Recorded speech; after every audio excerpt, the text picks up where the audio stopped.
வணக்கம். நீங்கள் இணைந்து கொள்வது இலங்கையின் முதற்தர செய்தி வழங்குனர் நியூஸ் ஃபர்ஸ்டின் பிரதான செய்திகளோடு இணைந்து கொள்ளும் நாங்கள் பிரியாலால் சுந்தரம், ஜெஃப்ரி ஜெபதார்ஷன். முதலில் இந்தியா தலைப்புச் செய்திகள்.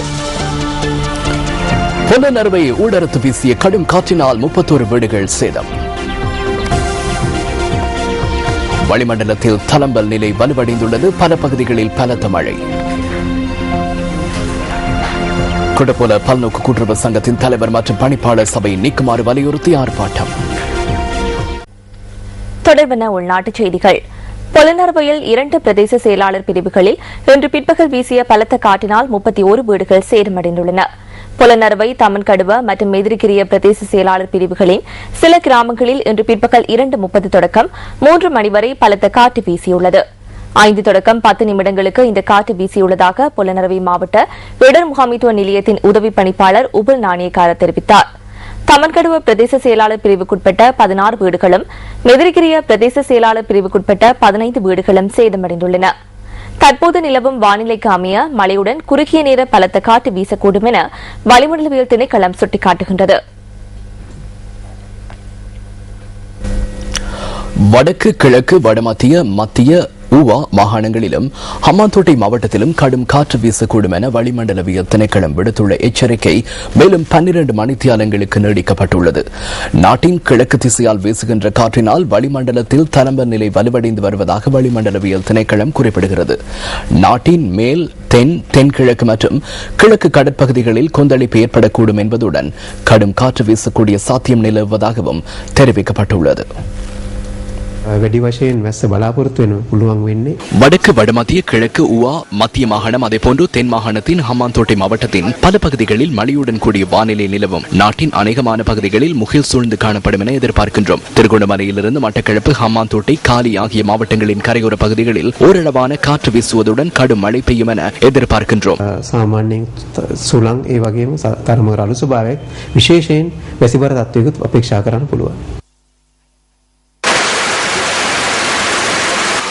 மட்டக்களப்பு மாவட்டத்தில் ஏற்பட்டுள்ள மழையுடன் கூடிய வானிலை காரணமாக பல தாழ்நில பகுதிகள் நீரில் மூழ்கியுள்ளன. மண்முனை, தென்னெருவில் பற்று, போரத்தீவு பற்று, பட்டிப்பளை ஆகிய பிரதேச செயலக பிரிவுகள் அதிகம் பாதிக்கப்பட்டுள்ளதாக எமது பிராந்திய செய்தியாளர்கள் தெரிவிக்கின்றனர். மட்டக்களப்பு மாவட்டத்தின் குளங்கள், ஆறுகளின் நீர்மட்டம் உயர்வடைந்துள்ளதாக தெரிவிக்கப்படுகின்றது.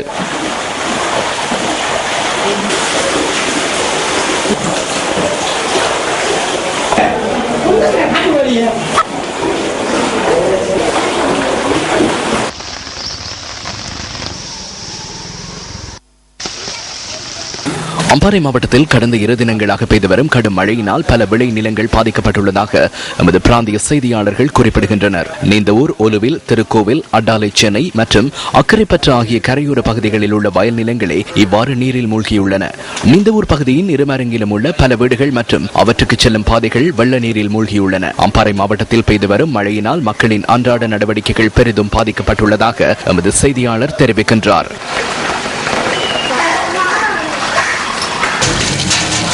மலேகத்தின் பல பகுதிகளில் தொடர்ச்சியாக மழை பெய்து வருகிறது. இதனால் மலேக மக்களின் அன்றாட நடவடிக்கைகள் பாதிக்கப்பட்டுள்ளதாக எமது செய்தியாளர்கள் தெரிவிக்கின்றனர். இதேவேளை மலேகத்தில் தற்போது அதிக பனிமூட்டம் நிலவுவதாக தெரிவிக்கப்படுகிறது.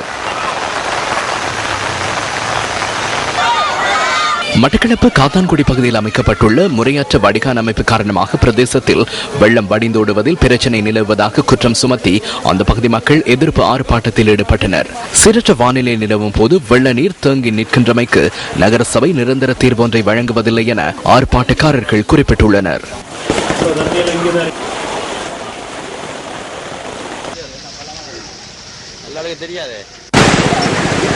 வவுனியா மாவட்டத்தில் ஏற்பட்டுள்ள மழையுடன் கூடிய வானிலை காரணமாக அநேகமான நீர்த்தேக்கங்களின் வான்கதவுகள் திறக்கப்பட்டுள்ளன. வவுனிக்குளம், தாண்டிக்குளம், மயிலன்குளம் உள்ளிட்ட சுமார் 200 வாவிகளின் வான்கதவுகள் திறக்கப்பட்டுள்ளதாக எமது பிராந்திய செய்தியாளர் கூறினார். நாட்டில் நிலவும் மழையுடன் கூடிய வானிலை காரணமாக கலாவாவியின் அனைத்து வான்கதவுகளும் மீண்டும் திறக்கப்பட்டுள்ளன. 4 அடி வரை திறக்கப்பட்டுள்ள வான்கதவுகளின் ஊடாக செக்கனுக்கு 4149 கன அடி நீர் வெளியேறுவதாக கலாவாவியின் நீர்ப்பாசன பொறியியலாளர் தெரிவித்தார். வாவியில் சேரும் நீரின் அளவு அதிகரிக்கின்றமையினால் இரவு வேளையில் வான்கதவுகள் மேலும் திறக்கப்படலாம் என்பதால் கலா ஓயாவிற்கு இருமரங்கிலும் உள்ளவர்கள் அவதானத்துடன் இருக்குமாறு வேண்டுகோள்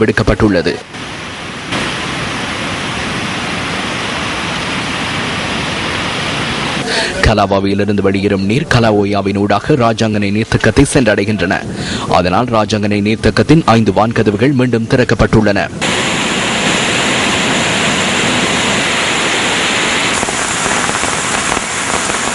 இதேவேளை நாச்சதுவ நீர்த்தக்கத்தின் வான்கதவுகளும் மீண்டும் திறக்கப்பட்டுள்ளன. 4 நாட்களின் பின்னர் பெய்த கடும் மழையினால் வாவிகளின் நீர்மட்டம் உயர்வடைந்துள்ளதாக எமது பிராந்திய செய்தியாளர் கூறினார்.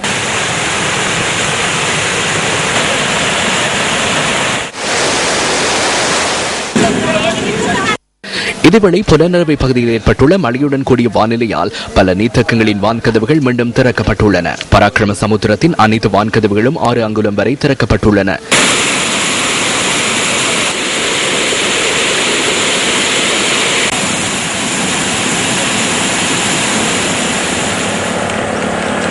மின்னிரியா குளத்தின் வான்கதவுகளும் திறக்கப்பட்டுள்ளன.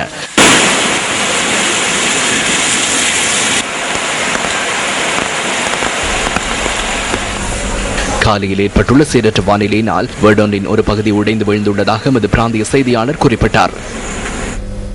இதுவரை அனுராதபுரம் நெகாம்பக கும்புக்குவ பிரதேசத்தில் இன்று காலை மஞ்சள் நிற மழை பெய்துள்ளது. மேன்முறையீட்டு நீதிமன்றத்திற்கு செல்ல வேண்டாம் என தம்மிடம் எவரும் கூறவில்லை என ஜனநாயக தேசிய கூட்டமைப்பின் பாராளுமன்ற உறுப்பினர் விஜித ஹேரத் தெரிவிக்கின்றார். ஜனநாயகத்திற்கான மக்கள் அமைப்பு இன்று ஏற்பாடு செய்திருந்த ஊடகவியலாளர் சந்திப்பின் போது ஊடகவியலாளர் ஒருவர் எழுப்பிய கேள்விக்கு பதிலளித்த போதே அவர் இதனை கூறினார். கதாநாயகத்துமா ஹரி கௌரு ஹரி வாச்சிக்கோ ஹோ லிகித்தவ மட்ட வாய் மூலமாகவோ எழுத்து மூலமாகவோ எனக்கு மேன்முறையீட்டு நீதிமன்றத்துக்கு செல்ல வேண்டாம் என சபாநாயகரோ வேறு எவரும் கூறவில்லை. நீதிமன்றத்தில் பிரசன்னமாகுமாறு மேன்முறையீட்டு நீதிமன்றத்தில் இருந்து உயர்நீதிமன்றத்தில் இருந்து தொடர்ந்து கடிதங்கள் கிடைத்தன. மக்கள் பிரதிநிதிகள் என்ற வகையில் நாட்டு மக்களின் உரிமைகளை பாதுகாக்க நாம் கடமைப்பட்டுள்ளோம். பாராளுமன்றத்தின் அதிகாரங்களை பயன்படுத்தி சில சட்டங்களை பயன்படுத்தி எமக்கு எதிராக செயற்படுவார்களாயின் எதனையும் எதிர்கொள்ள நாம் தயார். යම් යම් නීති පාවිච්චි කරලා අපිට විරුද්ධව ක්‍රියාමාර්ග ගන්න හදනවා නම් ඒ ඕනෑම දෙයකට අපි සූදානම්. நேற்றைய சரித்திர பிரசித்தி பெற்ற உயர்நீதிமன்றத்தின் ஒரு தீர்ப்பு இதுவரை குற்றப்பிரேரணை சம்பந்தமான விடயங்களில் இருந்த பல சந்தேகங்களை நீக்கியிருக்கிறது. இந்த தீர்ப்பு இந்த நாட்டில் உள்ள எந்த ஸ்தாபனத்திற்கும் எந்த ஒரு தனிநபருக்கும் அந்த தீர்ப்பினை மதிப்பதா அந்த தீர்ப்பினை மதிக்காமல் அராஜகத்திற்கு உள்ளாவதா இந்த நாட்டை உள்ளாக்குவதா என்ற கருத்தினை கொண்டிருக்கிறது. பிரதம நீதியரசர் மீதான குற்றப்பிரேரணை விசாரிப்பதற்கான சட்ட ரீதியான கட்டமைப்பு தொடர்பாக ஆரம்பத்திலிருந்தே ஐக்கிய தேசிய கட்சி கொண்டிருந்த நிலைப்பாடு உயர்நீதிமன்றத்தினால் நேற்று வழங்கப்பட்ட வரலாற்று ரீதியான தீர்ப்பின் மூலம் உறுதி செய்யப்பட்டுள்ளதாக அந்த கட்சி விடுத்துள்ள அறிக்கையில் தெரிவிக்கப்பட்டுள்ளது. ஐக்கிய தேசிய கட்சி தனது நிலைப்பாடு குறித்து முதலில் அறிவித்த சந்தர்ப்பத்தில் அரசாங்கமும் ஒரு சில அரசியல் குழுக்களும் சட்டத்தரணிகள் சிலரும் அதனை ஆட்சேபித்தனர் என்பதை கவலையுடன் சுட்டிக்காட்ட நேரிட்டுள்ளதாக கட்சியின் பொதுச் செயலாளர் தி சத்தநாயக்கவின் கையொப்பத்துடன் வெளியிடப்பட்டுள்ள அறிக்கையில் கூறப்பட்டுள்ளது. எனினும் உயர் நீதிமன்றம் வழங்கியுள்ள தீர்ப்பின் மூலம் ஐக்கிய தேசிய கட்சியும் அதன் தலைமைத்துவமும் மேற்கொண்ட பிரயத்தனங்கள் சரியானவை என்பது நிரூபணமாக்கியிருப்பதாகவும் அந்த கட்சி குறிப்பிட்டுள்ளது. குற்றப்பிரேரணை விடயமானது பாராளுமன்ற விவகாரங்களுடன் தொடர்புடைய காரணியாகும் என்ற நிலைப்பாட்டில் இருந்தமையால்தான் குற்றப்பிரேரணையை விசாரித்த பாராளுமன்ற விசேட தெரிவு குழுவில் அங்கம் வகித்த ஐக்கிய தேசிய கட்சியின் பிரதிநிதிகள் நீதிமன்றத்தில் ஆஜராகவில்லை என்றும் அந்த அறிக்கையில் சுட்டிக்காட்டப்பட்டுள்ளது. அத்துடன் குற்றப்பிரேரணையானது பாராளுமன்ற விவகாரங்களுடன் தொடர்புடைய ஒரு விடயம் என்பது உயர் நீதிமன்றம் வழங்கியுள்ள தீர்ப்பின் மூலம் ஏற்றுக்கொள்ளப்பட்டுள்ளதாகவும் ஐக்கிய தேசிய கட்சியின் அறிக்கையில் தெரிவிக்கப்பட்டுள்ளது.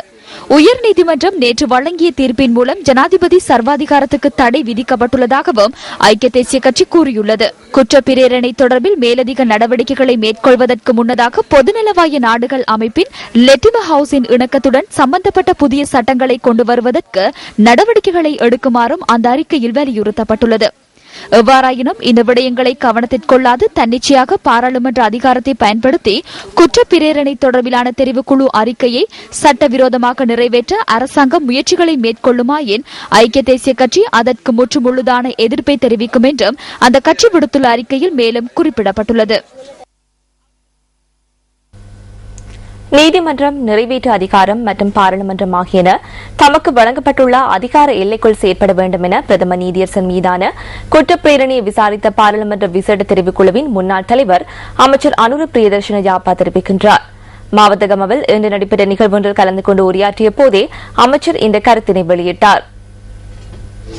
ஹோட்டல் பயிற்சினரையை பூர்த்தி செய்தவர்களுக்கு சான்றிதழ்களை வழங்கும் வகையிலேயே இந்நிகழ்வு ஏற்பாடு செய்யப்பட்டிருந்தது. இது நீதிமன்றம் மற்றும் அரசியலமைப்புக்கு இடையிலான பிரச்சனை இல்லை.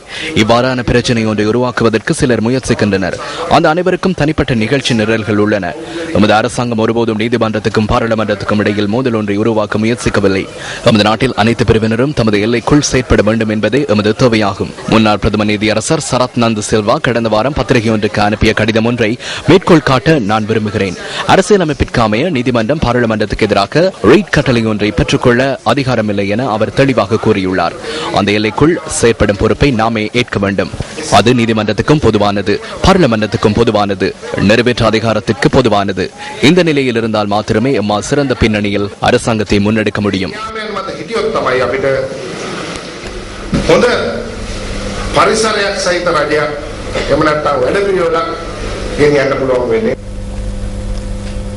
பிரதம நீதியரசர் மீதான குற்றப்பிரேரணை விசாரிப்பதற்காக நியமிக்கப்பட்ட பாராளுமன்ற விசேட தெரிவு குழு மற்றும் அதன் தீர்மானங்கள் அரசியலமைப்பிற்கு முரணானது என வழங்கப்பட்ட தீர்ப்பு வரலாற்று சிறப்பு வாய்ந்தது என ஐக்கிய தேசிய கட்சியின் பிரதி தலைவர் சஜித் பிரேமதாச தெரிவிக்கின்றார். இதற்கு முன்னர் அதிகாரத்திற்கு வந்த அரசாங்கங்கள் நீதிமன்ற தீர்ப்புகளுக்கு மதிப்பளிக்கும் மரபை பின்பற்றியமையினால் பாராளுமன்றத்திற்கும் நீதிமன்றத்திற்கும் இடையே மோதல்கள் ஏற்படவில்லை என சஜித் பிரேமதாச விடுத்துள்ள அறிக்கையில் குறிப்பிடப்பட்டுள்ளது. இருப்பினும் தற்போதைய தான் தோன்றித்தனமான செயற்பாடுகளின் காரணமாக இன்றைய அரசாங்கம் பொம்மையாகியுள்ளதாகவும் அது அத்துடன் நின்று விடாது, முழு நாட்டையும் அந்த நிலைமைக்கு மாற்றியுள்ளதாகவும் சஜித் பிரேமதாச சுட்டிக்காட்டுகின்றார். அரசியலமைப்பின் பொருள் கோடலை வழங்குகின்ற பூரண உரிமை உயர் நீதிமன்ற வசம் உள்ளதை சஜித் பிரேமதாச நினைவுபடுத்தியுள்ளார்.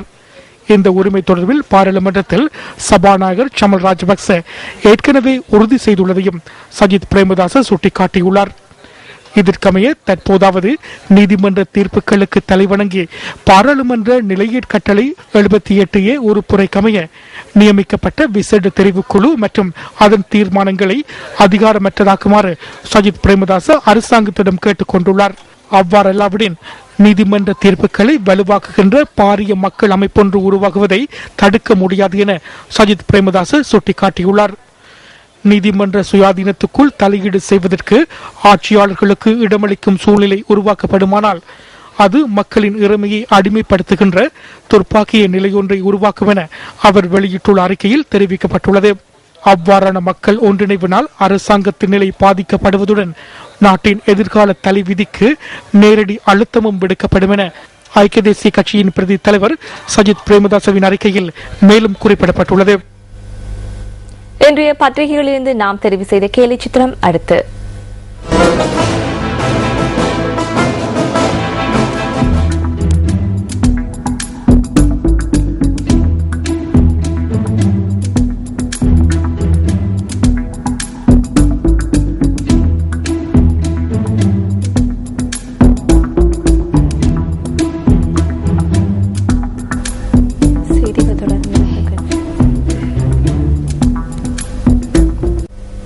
செய்திகள் தொடர்கின்றன.